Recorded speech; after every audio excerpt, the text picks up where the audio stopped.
Les recuerdo el contenido, definición de demografía.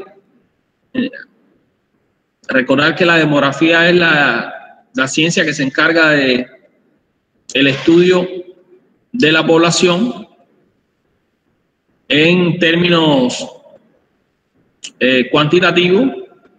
Determina el tamaño, la estructura, la ubicación geográfica y los cambios que se producen a nivel de la población.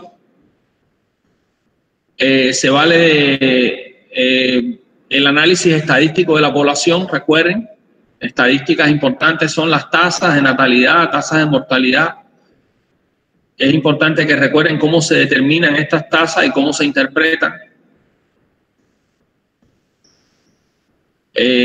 La importancia que tiene el conocimiento acerca de el comportamiento de las tasas de natalidad y mortalidad para conocer estadísticas como la tasa de fecundidad y para poder entender el proceso de la transición demográfica. Es el proceso que se ha producido en los últimos años con un cambio en los patrones de natalidad y fecundidad y mortalidad. Y es importante porque ha habido un cambio en la estructura y en la composición de la población que está afectando las condiciones de salud de la población. Estamos presenciando en la mayoría de los países desarrollados y países en vías de desarrollo un envejecimiento de la población, una disminución de las tasas de natalidad, y eso está produciendo también una transición epidemiológica. Ahora, ¿qué factores están propiciando la transición demográfica? Es bueno que lo analicen, lo recuerden, es un aspecto importante de esta unidad. ¿Cómo se calcula el tamaño de la población? ¿Qué eventos aumentan la población? Recuerden, la natalidad, los nacimientos y la migración. ¿Qué eventos disminuyen la natalidad, la población, el tamaño de la población, la mortalidad y la migración? ¿Cuáles son los instrumentos que se usan para determinar el tamaño de la población? En primer lugar, tenemos el censo de población y los ajustes estadísticos en base a los registros de natalidad, mortalidad. Hacemos estimaciones anuales de la población. También importante conocer la estructura de la población y la pirámide poblacional. Recuerden que la pirámide poblacional es un histograma de barras que se utiliza para hacer una representación gráfica del tamaño de la población, que ese histograma de barra nos presenta de manera gráfica en la escala horizontal el tamaño de la población en número de habitantes o en frecuencia, en por ciento, y en la escala vertical los grupos etarios divididos en intervalos de 5 años. Nos permite visualizar la estructura de la población en cuanto a la natalidad, la diferencia de la población por sexo, el predominio de la población por grupos de edades. Gracias a la pirámide poblacional podemos entender mejor la dinámica de la población, y recuerden que tenemos 3 tipos de pirámides. La pirámide expansiva, que es aquella que tiene una alta natalidad y una también alta mortalidad con una base ancha y un vértice, una cima estrecha, en el que predomina la población en edades infantiles. Esa es la pirámide expansiva. También tenemos una pirámide constrictiva, donde comienza a darse un proceso de disminución de la natalidad, predominio de la población en edad juvenil, población joven y adulta, y una disminución, comienza una disminución de la mortalidad. Y finalmente la pirámide estacionaria, cuya característica es que la población, el tamaño de la población es similar en los distintos grupos de edades. Esta pirámide estacionaria es típica de países desarrollados que tienen muy baja natalidad y una alta esperanza de vida. En cuanto a la transición epidemiológica, tienen que definir qué es la transición epidemiológica. El proceso que se ha producido en los cambios en los patrones de enfermedad y mortalidad en la población, la prevalencia, el cambio de los patrones de prevalencia y de mortalidad, produciéndose un cambio de predominio de las enfermedades crónicas no transmisibles sobre las enfermedades transmisibles, ocasionado por un aumento de la esperanza de vida, por la transición demográfica. Recuerden que la transición epidemiológica es un proceso que se da en paralelo a la transición epidemiológica. La epidemiológica se da en paralelo a la transición demográfica. Ambas influyen unas a otras. Y que entre las características de la transición epidemiológica es que los patrones de mortalidad cambian a expensas también de las enfermedades crónicas y disminuyen las enfermedades infecciosas. ¿Qué factores han propiciado eso? El mayor control de las enfermedades transmisibles, que es el tema de la clase de hoy. Bueno, entre otros factores, tenemos una mejora en las condiciones de vida a nivel ambiental, lo que tiene que ver con el uso de agua, la disposición de fuentes de agua de mejor calidad. Eso tuvo un impacto en la disminución de las enfermedades diarreicas agudas, sobre todo en la infancia. También el desarrollo de los avances médicos en los campos de la vacunación, la antibiótico-terapia y los logros en el control de las enfermedades transmisibles. Sobre las enfermedades transmisibles ha disminuido la mortalidad por estas acciones: vacunación, antibióticos, programas de control eficaces, acciones de saneamiento y mejoría en general en las condiciones de vida.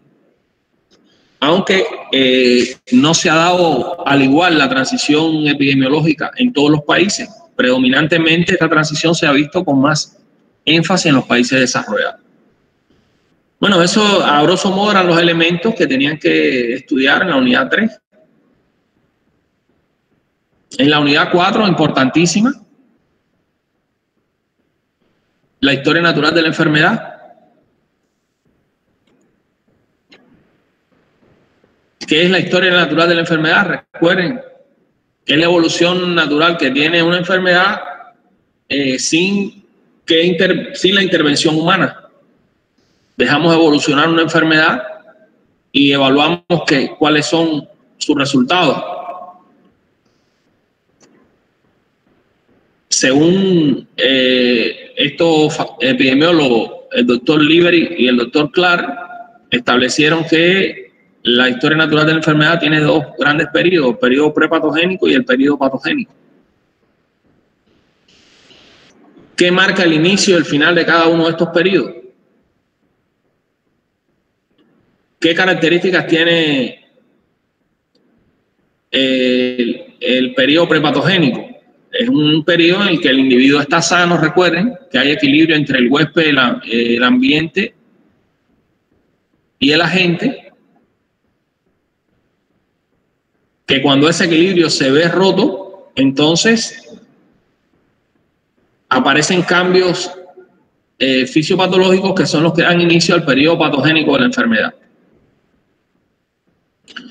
Este periodo patogénico, ya el individuo está enfermo, hay un desequilibrio entre agente, huésped y ambiente. Tiene dos etapas fundamentales. En el periodo patogénico se destaca la etapa subclínica. Es la etapa que transcurre desde que aparecen los cambios fisiopatológicos de la enfermedad hasta que aparecen los signos y síntomas de la enfermedad. Y tiene una etapa clínica que aparece después de la aparición de los síntomas y signos de la enfermedad.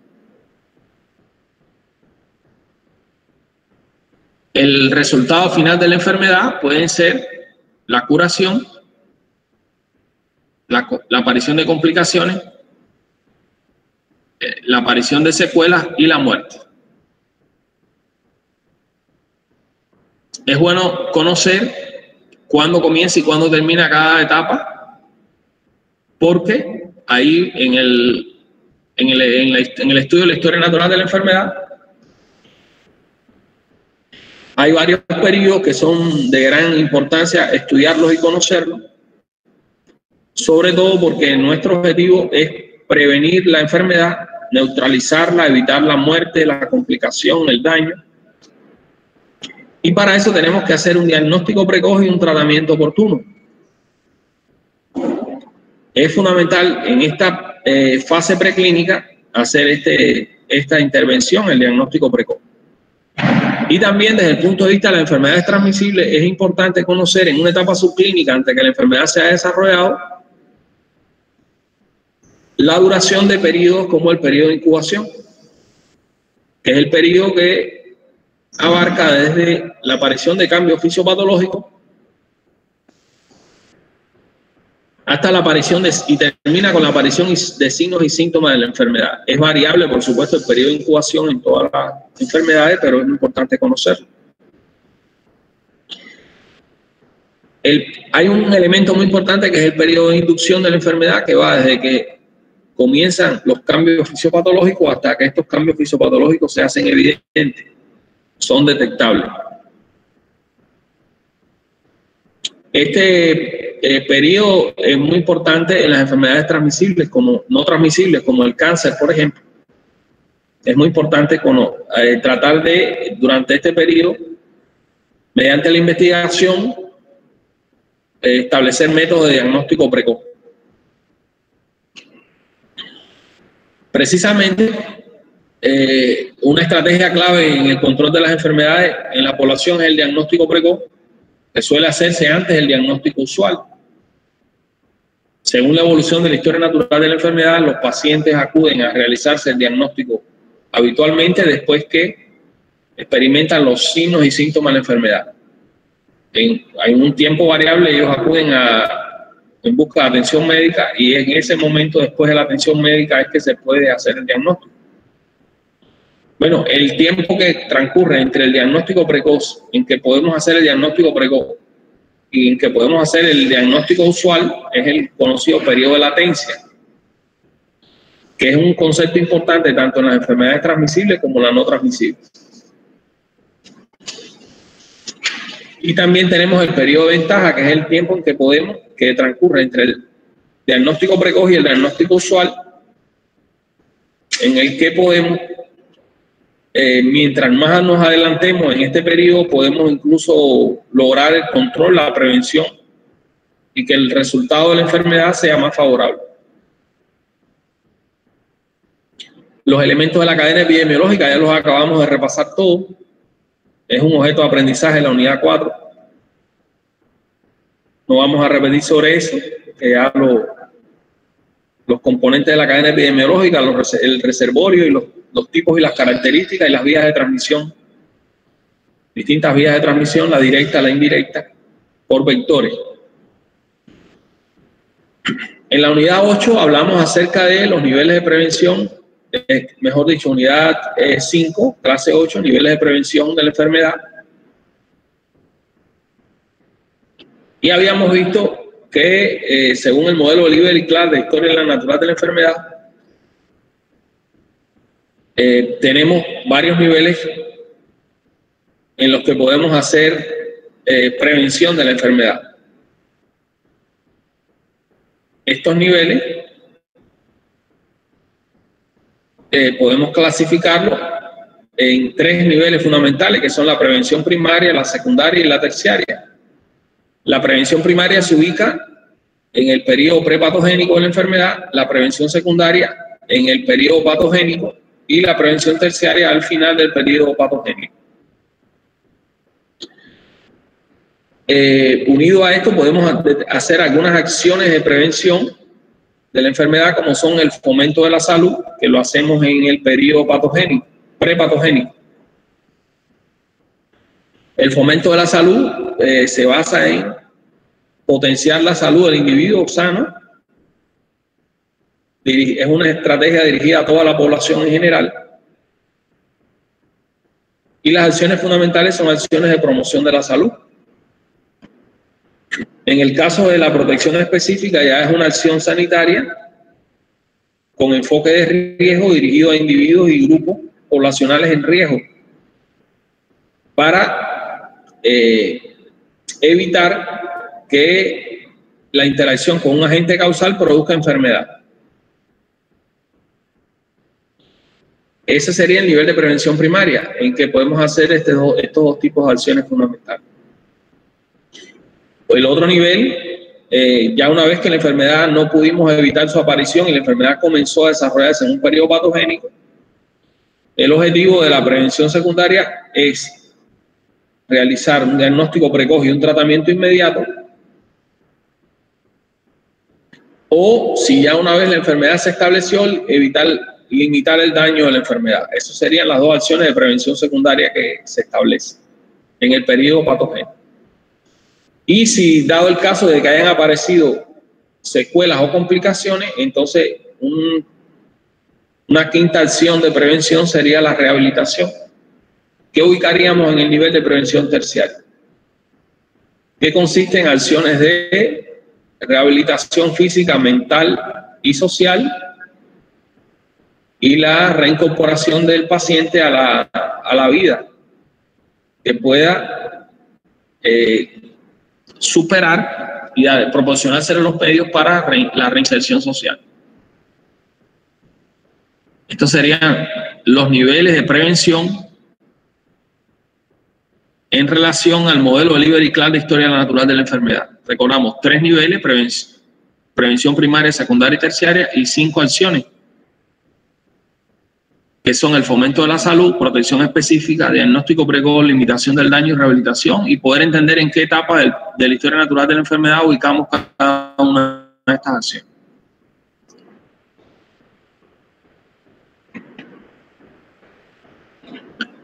En cuanto a la unidad 6,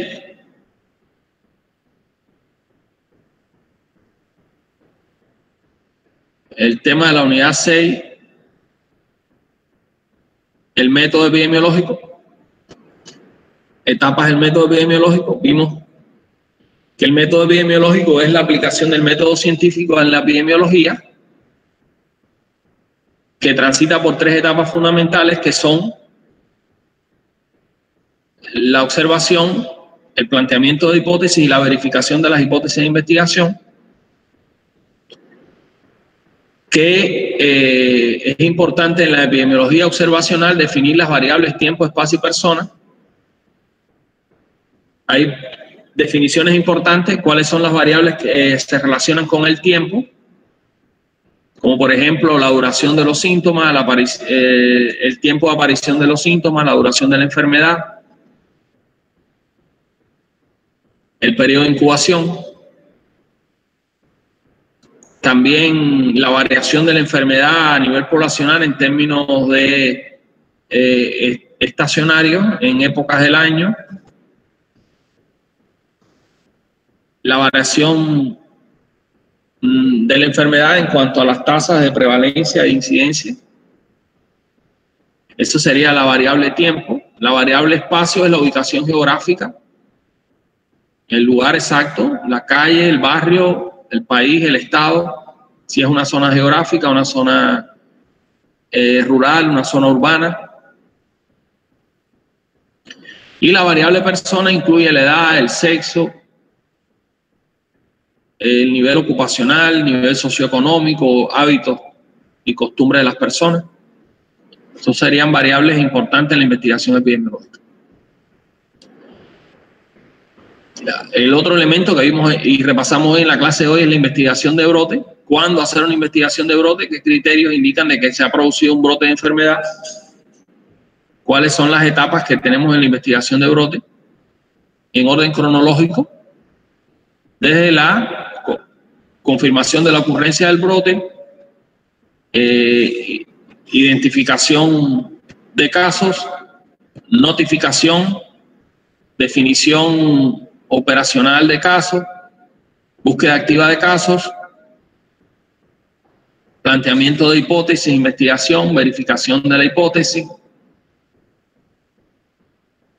establecer medidas de control y prevención y divulgar los resultados de la investigación de brote. Aquí en el manual MOPESE número 5 pueden revisar con detenimiento las etapas en el estudio de una investigación de brote. Otro elemento muy importante que analizamos es en la unidad número 6 fue cuáles eran los criterios para seleccionar una prueba diagnóstica en epidemiología.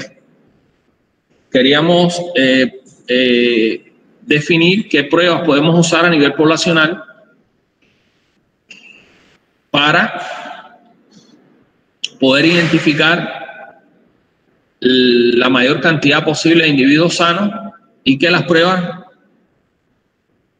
puedan identificar también a los individuos enfermos.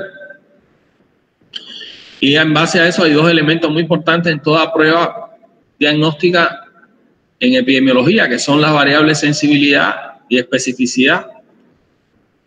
Recuerden que la sensibilidad es la capacidad de una prueba diagnóstica de identificar como enfermo a un individuo portador de una enfermedad, y la especificidad es la capacidad de identificar como sano a un individuo que está ausente de la enfermedad que estamos investigando. Es importante también tener en cuenta que a la hora de realizar el diagnóstico, además de las pruebas diagnósticas, es muy importante el interrogatorio médico, que nos da una gran cantidad de información de utilidad, y que el interrogatorio tiene que ser realizado de manera organizada, detallada, que una forma de hacer interrogatorio médico es la elaboración de la encuesta epidemiológica, recordar cuáles son los elementos que componen la encuesta epidemiológica, el tipo de preguntas que hacemos y cómo desarrollamos este importante instrumento en la investigación epidemiológica. Bueno, de manera que los contenidos están bien definidos, tienen la información, tienen las herramientas, tienen los slides, el material de consulta que le hemos proporcionado. Así que espero que tengan muy buen resultado en este segundo examen parcial. Estamos a la orden. Si tienen alguna duda, alguna pregunta en estos últimos minutos de clase, por favor.